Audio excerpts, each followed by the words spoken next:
Hey everyone, welcome back. Let's get it. Let's talk some college football here on this beautiful Saturday. We're starting to smell the fall in the air, and this is one that's no different. All right, I'm gonna have three best bets for you in this early window where we talk about the 12 to kind of as it leads up to the 3 o'clock hour, and then we'll have an afternoon video as well as the primetime game video where I'll give you my best bets throughout those three kind of time slots. That's kind of how I do it here. If you're new to the channel, make sure you guys all subscribe right down below. Best thing about this channel, totally free. All right, so if you want to hop on the Discord, like I said, that is always a great platform to get involved with, where we do kick it around and just talk sports and share some things from the day in and day out action. Okay, but let's get into it. With that being said, if you guys want to give back to the channel, become a TBM channel member. There will be a link down below, but we are going to get into kind of these games, and I'm going to hit the ground running here, talking about probably the biggest one that we need to talk about, and that is the Memphis Florida State game, right? What is going to happen within Florida State? Okay, DJ, for all accounts, is kind of running out of transfers, if you will. Now Florida State 0-2 on the season, and this is a game where we look and talk about what's going to happen with Norvell, how this is all going to shake out. Well, let me tell you guys a secret. Memphis is no joke. This is something where I personally want to take the Seminoles here in this spot, but before I get on it, before I try to predict when they're going to snap out, I want to see it done. Okay, I want to see them actually do something. So I am going to take a pass on this game. I want to see Florida State actually play some football. Okay, you can't take the wins over what we've had within Boston College. I'm sorry, Boston College beating Florida State and Georgia Tech. Those were ugly. Okay, the scoreboard doesn't really reflect kind of what the actual end result is, and you know it comes down to it. The best part about this game, and it really has a kind of an interesting storyline, is that Mike Norvell previously came from Memphis, the Memphis program, where he led from, I think it was around 2015, and I think he took the Florida State job probably right around 2020. So it's definitely going to be a little twist to this narrative, right? Karma, if you will, whatever you want to call it. But I think in this spot, there's no place that I'd rather be than on the side of the Memphis Tigers. Okay, so that's kind of where I stand. But it would not shock me if Florida State does have a get-right game. So I am going to kind of lend towards a pass on this one. But my lean would be on Memphis +7. Okay. Next game that we're going to get into here on the odds board is going to be Michigan and Arkansas State. Now, the interesting thing about this is we have seen a little bit of movement with this number. Okay. And this is something where we saw a spread at 18.5. Now we have Arkansas State sitting there at 22.5. You can find a 23 out there if you like it. However, within this matchup, there is something that I think is really relevant, and that's the fact that Michigan can't score points. Okay, and I think that's gonna again be kind of a weird kind of theme within this Saturday, especially with the Alabama-Wisconsin game. There's a lot of big name programs going against kind of, hey, we're just going to trust and pray kind of teams, right? For example, a lot of people are going to look at Michigan 0-2 going against Arkansas State. They're going to blindly bet Michigan. Oh, Michigan get right game. They're going to beat the brakes off of Arkansas State. Not so fast. Arkansas State, Tulsa, and what they were able to do. And the interesting thing about that is, and I don't want to misspeak, but I do want to pull up their schedule because I'm not too familiar with Arkansas State from a scheduling perspective, but this is where you got to look.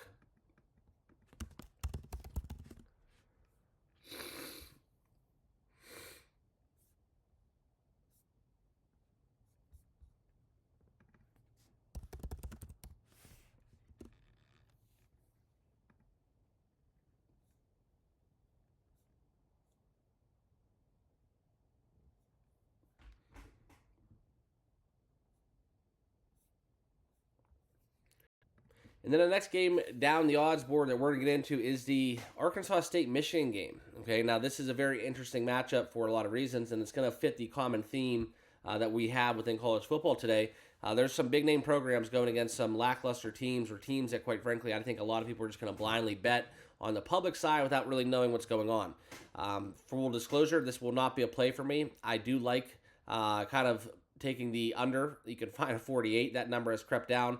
I do think Michigan tries to get right offensively. They have their Big Ten schedule coming up, and this is something where you don't want to be dragging your feet, especially within the way and the style that they play football. Arkansas State had a very surprising win against Tulsa, 28-24, and then taking care of business against a Central Arkansas team. So I think Arkansas State is not going to be ready for this game. I do like Michigan within the points here. That would be a strong lean for me, but it's just kind of weird how we're not seeing too much movement. So this is a no play for me as well. But if I did have to give you a lean, it would be Michigan gets right, covers the number, as well as we're going to stay under the total. I think that Michigan's defense really tries to make a statement at home.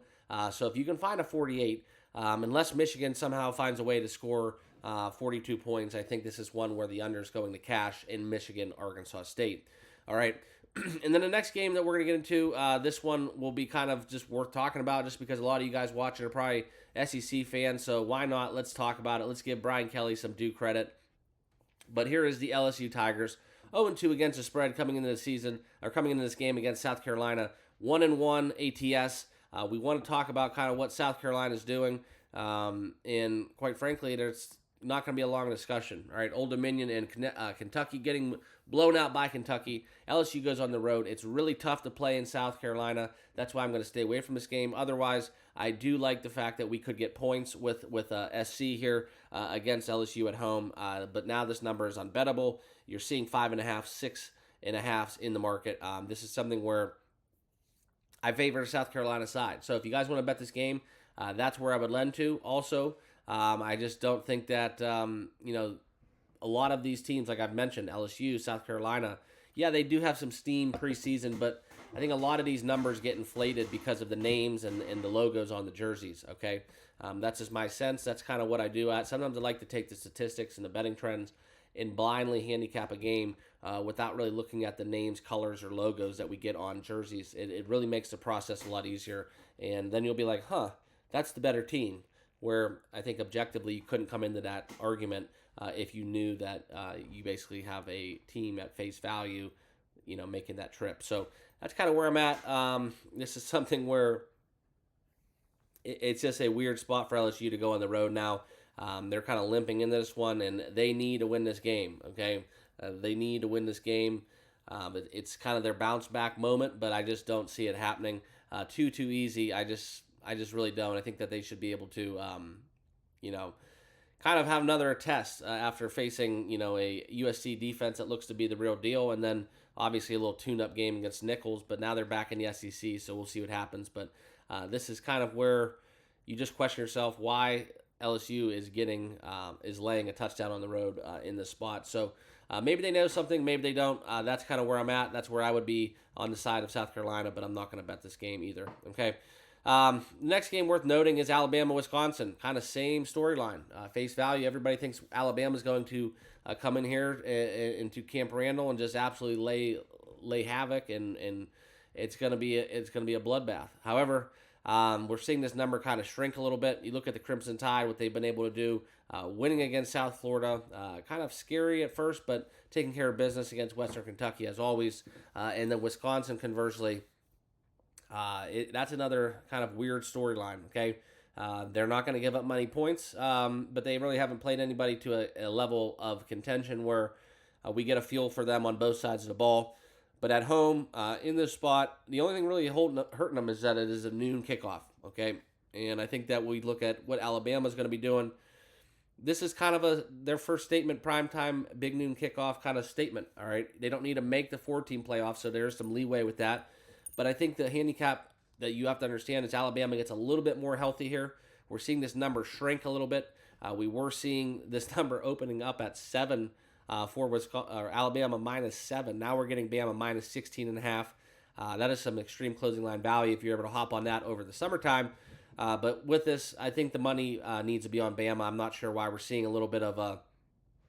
We'll see if this holds true. But I was looking into some deeper dive into Alabama offensively, and because Jalen Milroe is one of my favorites for the Heisman candidacy, but this is something where you look at this game, and a lot of their issues have been by shooting themselves in the foot.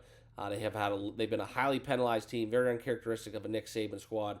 But now with DeBoer in the fold, it's just been that way. So I look for Alabama to kind of put their foot down on the gas pedal. This is a very, very hard thing to be this big of a favorite at Camp Randall. I think that's going to be the storyline of the day. What does Alabama do inside Camp Randall as a 16-point favorite? That doesn't happen too often. Let's just put it that way. So the odds makers know this would be heavily bet if it was any lower. It'd be lopsided, and so they have to make this high to get action on Wisconsin. So this is one of those games where it's almost like we need to make the number this, and you could use your best judgment. And this is where you can find an edge and get on the right side. Okay, for me, I think it's kind of like a sucker bet taking 17 points at home for Wisconsin. But that kind of lends me to the fact that Alabama at this number, if you can find a 16, great. But that's kind of where I think Alabama might take care of some business today. So give me the Crimson Tide minus 15.5 if you can find it. That's kind of what the number is floating around. But I think that is a very strong play for me. It's not on my card. It's not one of my best bets, but I most likely will be betting the Alabama game minus 15.5 in some form or fashion. All right. And then I want to go down the game a little bit because this is kind of this noon slate. Next one up is Boston College in Missouri. Okay, this will be an official play for me. I wanted to give you guys that one.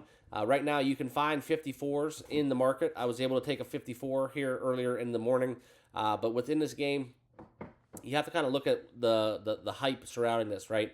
Boston College, Bill O'Brien, what we've had, God forbid, and God rest with the drunk driving incident, all those emotions. Like, that was an emotional week 2 against Florida State. An emotional win for kind of what we've seen across the board in a lot of games within college football, okay? And I want to kind of pull up something deeper on this one because I think that we look at Missouri and what they're able to do from a defensive standpoint. Both of these teams are 2-0 against the spread. They have been very profitable teams thus far throughout the college football season. Big fan of what Boston College quarterback Thomas Castellanos is able to do. Very, very two-way player, dynamic. But this is something where I think Missouri's defense is still going to be an SEC defense. I respect the 14.5 number that they're laying. I think that would be the side that I would be on. I think there's going to be a lot of public teams. Boston College has primetime games and midweek, and everybody's watching them, and everybody got that taste of Boston College. Oh my gosh, Boston College upsetting Florida State. Did you see how dominant their defense was? That's kind of what's sticking in people's head when we talk about public money, and I think that's where you're going to see a lot of BC plus 16.5s. I'll tend to go the other way, right? And I'm not going to take this in the form of Missouri minus 14.5. However, I am going to back kind of the storyline here that we're going to see a lot of running. The football will be ran, and I think that you're going to see a lot of field goals in this contest. Combine that with an SEC defense and Boston College's defense as well. We're going to register a lot of runs, a lot of clock momentum, and that's where I'm going to be taking the under 54 in the spot. And that's because, quite frankly, I believe in both of these defense, and they're facing each other. So unless we get some big explosive 80-yard runs, this game will be firmly an underplay for me. 54 in BC, Missouri. Lock it in. Okay. Next game out there that we will have an official play in, and I'm just going to go right to it. It's going to be an interesting one. It's a little bit later on, but I am going to talk about this one between Coastal Carolina. I think this is probably one of my favorite spots here, and this is going to be a trend that we're going to do on the channel because I, for some reason, don't think that the market has caught up to actually how bad, and sorry I got to refresh this, but how bad the Temple Owls actually are, okay? That's kind of what I'm going to be telling you in this breakdown. We look at kind of 2 more games left within my best bets for this early window. I have to bring up this the coastal odds board here for you guys, and that's where you're going to be able to see it here. But Coastal Carolina and Temple right here on the board. We do have a minus 17 for Coastal, and that is a number that I'm going to jump on as soon as possible. I think this number might inch up. I just don't see it, okay? Temple might be the worst team in college football. They don't have Grayson McCall, and we look at this kind of from a matchup standpoint. This is going to be a very interesting story because when we look at this kind of how bad Temple actually is, right? Their quarterback went 8 of 23 for passing, okay? And that was going against a service academy school with the Navy who, quite frankly, didn't let up, okay? And I think that that's something where it's going to be very interesting to see how this plays out. The only thing I worry about is Coastal kind of wins this game lower scoring, and it keeps kind of both sides down that we don't cover the 17. But I just think this is something where probably one of my favorite bets of the day overall is just going to be fading Temple. It's not a blind bet. I do like Coastal and what they're able to do. I think you're going to see a lot of people do what I'm doing. So maybe if you guys want to get on the sharper side, that would be along the lines of Temple. But I'm going to put my money against Temple until we get a clear indication that they actually can field a football team and take care of business.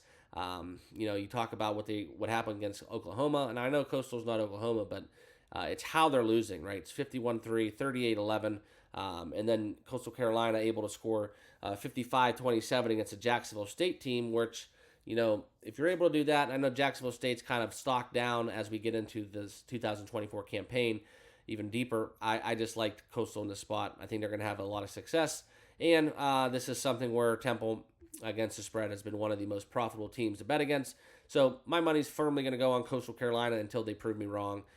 And that'll wrap it up. That'll be kind of my breakdown of the early slate within college football, the noon kickoffs. My two best bets officially will be Coastal Carolina minus 17, and I am going to take Boston College, Missouri under 54. These are my plays for this 12 o'clock window.